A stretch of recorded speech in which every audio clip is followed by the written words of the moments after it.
My question for you today is, what are your employees afraid to tell you? I'm going to ask it again, and I want to ask it very clearly. I want you to think about it before you answer this question. Is, what are your employees afraid to tell you? If your answer is immediately nothing, then I want to tell you that that's not a good sign of leadership, because the real answer is probably everything. And what do I mean, everything? I want you to think about it like this. If I'm asking you the question, what your employees are afraid to tell you, and you don't know the answer to that question, then that means you might have created a culture where people are afraid to talk to you. Like, there might have been a mistake that has happened that nobody questioned around the table, or there's some unethical behavior going on that nobody is willing to report, that you got customer problems and nobody wants to escalate those problems. And yes, you might have put together a strategy that everybody knew wasn't going to work, but nobody said a single word to you about what they thought was really going to happen. And so my question for you today is really, is it safe to talk to you as a leader? Or have you created an environment where people would rather protect their position and protect themselves than to be honest with you? So is it really safe for people to tell you what's really going on inside of your organization? Is it safe for people to talk to you and give you the truth? I will tell you that after working in executive leadership for more than 25 years with large organizations, small organizations, inside government, inside of hospital systems, I have seen this way too many times, that your people are afraid to tell you the truth. They're afraid to tell you the truth because of how you respond, the culture that you've created, and how you operate in real time. Let me give you an example. Recently, I was hired to do a leadership 360 assessment on a leader, not a quantitative assessment, but a qualitative assessment. So it was my job to interview the people around this executive leader. So I interviewed their boss, which was the CEO. I interviewed the chief of staff. I interviewed several of their direct reports, and I interviewed several of their peers around the executive table. And here is what came back. This executive was pretty phenomenal. This executive does a great job. But in the conversations that I had with these leaders, I learned that they all were afraid to bring the CEO bad news. And some of them were afraid for the colleague that I was evaluating, because my client will bring bad news, that he felt empowered enough to say what needed to be said, but everybody else did not. They talked about, I'm just going to keep my head down and do my job. I don't know what the next shoe is to drop. Now, I'm not coaching these other people, because literally I was just interviewing them to get a full 360 picture of my individual client that I was working with on this project.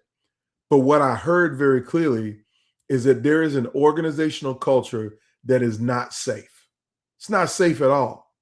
And people are afraid to say what needs to be said to the CEO of this organization. Now, you really got to start to wonder, how effective can this organization be when the executive leaders around the table are afraid to tell the chief executive officer the truth about what's going on? That is a problem. And that might be a problem that you have that you don't know. So today's conversation is called Check Yourself Before You Wreck Yourself, which brings me to my teaching point, my first teaching point. I used the title of an Ice Cube song, Check Yourself Before You Wreck Yourself, to remind you that your leadership behavior is all about you. This is not about what your people are doing. This is not about how your team is acting, but this is how you are behaving as a leader. Are you fully aware of how you're showing up as a leader? Are you showing up in a way that people will be honest with you and tell you something like your zipper is unzipped, or maybe that your breath stinks, or maybe that the strategy is wrong? Does your team feel safe enough to tell you those things?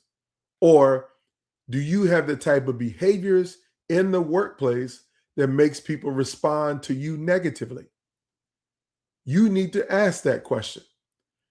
When I think about check yourself before you wreck yourself, I can't help but to think about Damon Dash. If you don't know who Damon Dash is, he is the former CEO of Rockefeller Records. Rockefeller Records' biggest artist was Jay-Z. Now, here's what I want you to know. Jay-Z just did a 3-night concert series in Yankee Stadium in the Bronx, New York, selling almost 50,000 tickets each night for people to see him to perform an album that's 30 years old. As a matter of fact, it's been a decade since Jay-Z has put out any new music, but yet he was able to do this big event. Now, this is not about Jay-Z, but this really is about Damon Dash. See, Damon Dash used to be the CEO of Rockefeller Records, but Damon Dash had behaviors that was unbecoming of an executive. Everybody knew that Dame was an a-hole. The way he talked to people, where he treated people, the way he talked down to people, the kind of remarks that he would make about people. And you can go look at any video today of Damon Dash right now or Damon Dash 20 years ago, and you will see that he's not evolved as a leader. And so what happened is over time, people started to get quiet around him. I'll never forget this video that I saw of Damon in the camera saying all kinds of crazy stuff. And Jay-Z, the biggest artist on the entire label, was sitting there in the same video, completely silent, not saying anything. I think he was realizing at that point in time that Damon Dash's behavior was starting to cost him. And so there was no need for me to say anything to break into the conversation, because I don't feel psychologically safe around this dude because I don't know what he's going to say next. So he didn't check himself, and guess what happened? He wrecked himself, because I said he's the former CEO of Rockefeller Records. Not only is he the former CEO, he has filed bankruptcy, lost most of his business assets, and is not in a position right now to have any kind of impact on the music industry.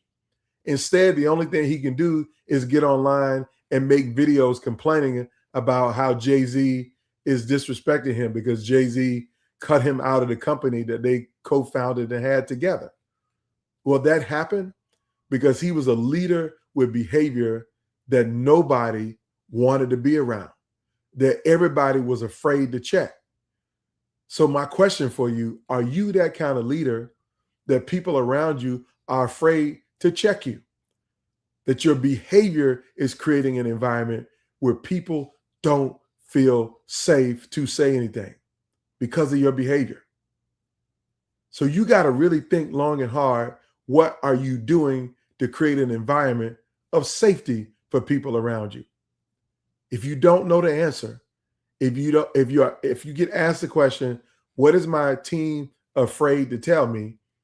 And you think the answer is nothing, well, I actually think that the answer might be everything. Now, let me give you my second point. My second point, before I give you the point, I'm going to give you the story. And that's the story. I'm going to stay on the West Coast. since we're talking about check yourself before you wreck yourself. The story is about Death Row Records. Now, if you don't know hip hop, let me explain to you. In the late 90s, there were two record labels that were on the top of the music industry. You had Death Row Records on the West Coast, and you had Bad Boy Records on the East Coast. Death Row Records arguably was one of the hottest labels around because they had one of the greatest music producers of all time, and his name is Dr. Dre. A lot of people know Dr. Dre now because he's a billionaire, because of his deal with Apple around Apple Beats headphones, the headphones that everybody has in their possession or really have for a very long time in their possession.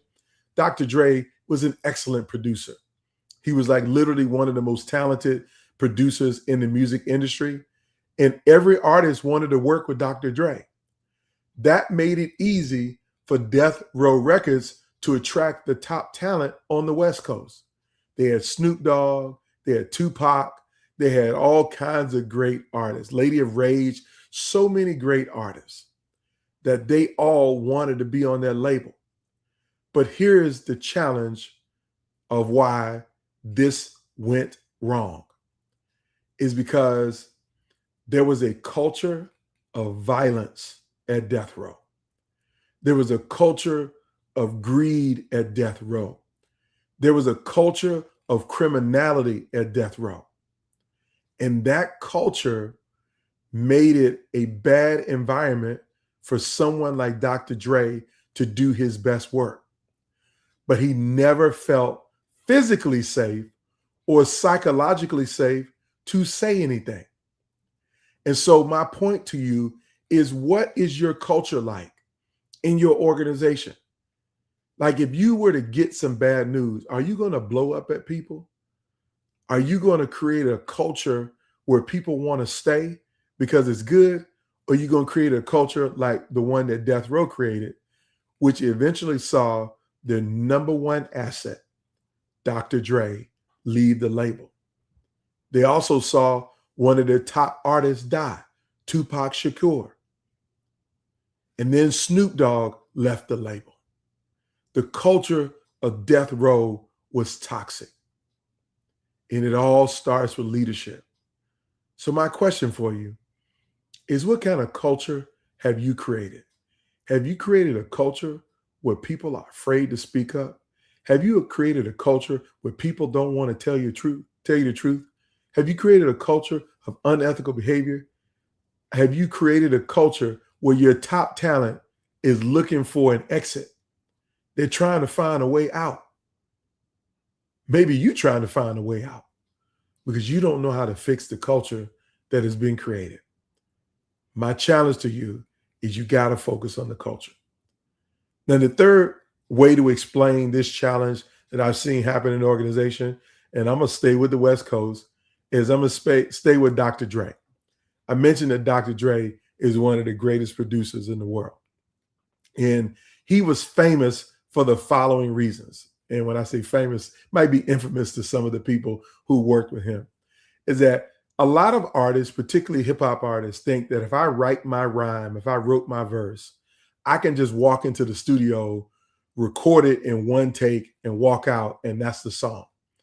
But Dr. Dre was notorious for having you locked in a studio for hours and making you repeat the line or telling you to do it differently and saying to you, man, that verse is not right. Don't say that word like that. Say it like this. He literally was unafraid in the studio to tell an artist that that line wasn't good. That rhyme wasn't good. This beat is not finished. We need something else.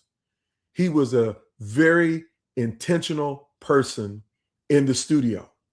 His intentionality was being honest to tell an artist that you're not good enough. This song is not good enough. That verse is not good enough. That beat is not good enough. The way you're saying it is not good enough. He was intentional and intense in the studio on being honest with the people that he worked with. And he isn't the only producer who does that, but we know there are legendary stories about being in the studio with Dr. Dre for 8 or 10 hours working on one song. But you best believe when you got that one song, it was the best possible song it could be. And that's why he had so many hits. And it all started with the honesty that he created inside of his organization or inside of his studio sessions. So my question for you as a leader, do you have that kind of honesty where your team can tell you that ain't right? That's wrong. I wouldn't put that on that slide. I wouldn't share that piece of information. Or you're not being transparent enough with the board about what's going on. Does your team feel like they can be honest with you and tell you those kinds of things? That they can be honest and frank that you ain't as perfect as you think you are? Can they say those things to you? Have you created that kind of environment? If not, you need to check yourself before you wreck yourself. Now, here's what I want to do. I'm going to close by giving you 3 kind of strategies or focus things that you should work on this week if you really want to be that kind of leader who has psychological safety, a tremendous amount of trust amongst your team, and you have a culture where people are unafraid to tell you the truth. So I'm going to give it to you. Number 1, you need to make the truth safe again. And when I say make the truth safe again, you really need to invite people into your inner circle and give them permission to say what they think and they feel without any repercussions. You got to make truth safe again. You got to make honesty safe again. And honesty and truth doesn't require negativity at all. It just requires facts. And see, sometimes we like telling people the truth, but we want to tell it to them in a negative way to make sure it cuts deep. We don't need to be doing that. The truth doesn't hurt. The truth heals. So make sure you create a space and environment where your team can tell you the truth and not feel like that they're going to face consequences for being honest with you. That's point number 1. Make the truth safe again. Point number 2, you got to make your reactions safe again. So my question is really, how do you react when people bring you bad news?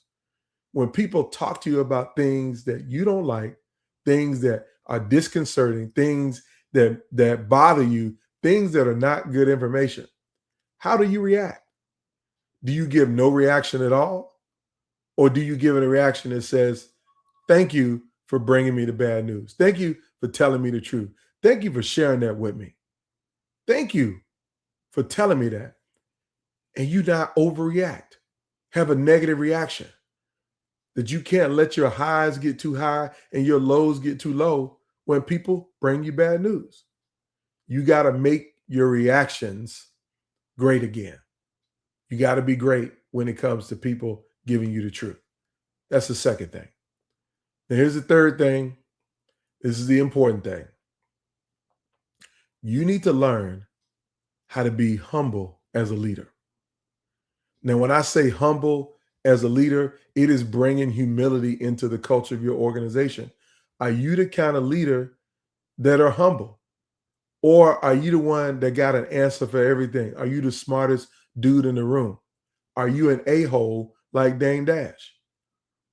See, great leaders are humble. And what do I mean humble? That they're okay with saying the following phrases that you should learn how to add to your lexicon and vocabulary when it comes to your team. And the first one is, I don't know the answer to that. That's a great phrase to show you and show everybody else that you're not a know-it-all, that you don't have all the answers, that I don't know the answer to that. The second one is, I'm sorry, I missed that. I missed that. Let people know that you didn't see everything, that you don't have all of the answers and the details. I missed it. And the third one is, tell me more. See, tell me more is the phrase when someone brings something to you and they are afraid that they're going to get shut down, but you flip it on them and say, tell me more. You give them the space to talk more. Now, here's a big one. This is a big humility one for me, which is say, I apologize, or say, I'm sorry. I remember working with a leader years ago who struggled to say, I'm sorry. This leader would tell me that I can't say I'm sorry. I just can't do it because I don't feel sorry about it.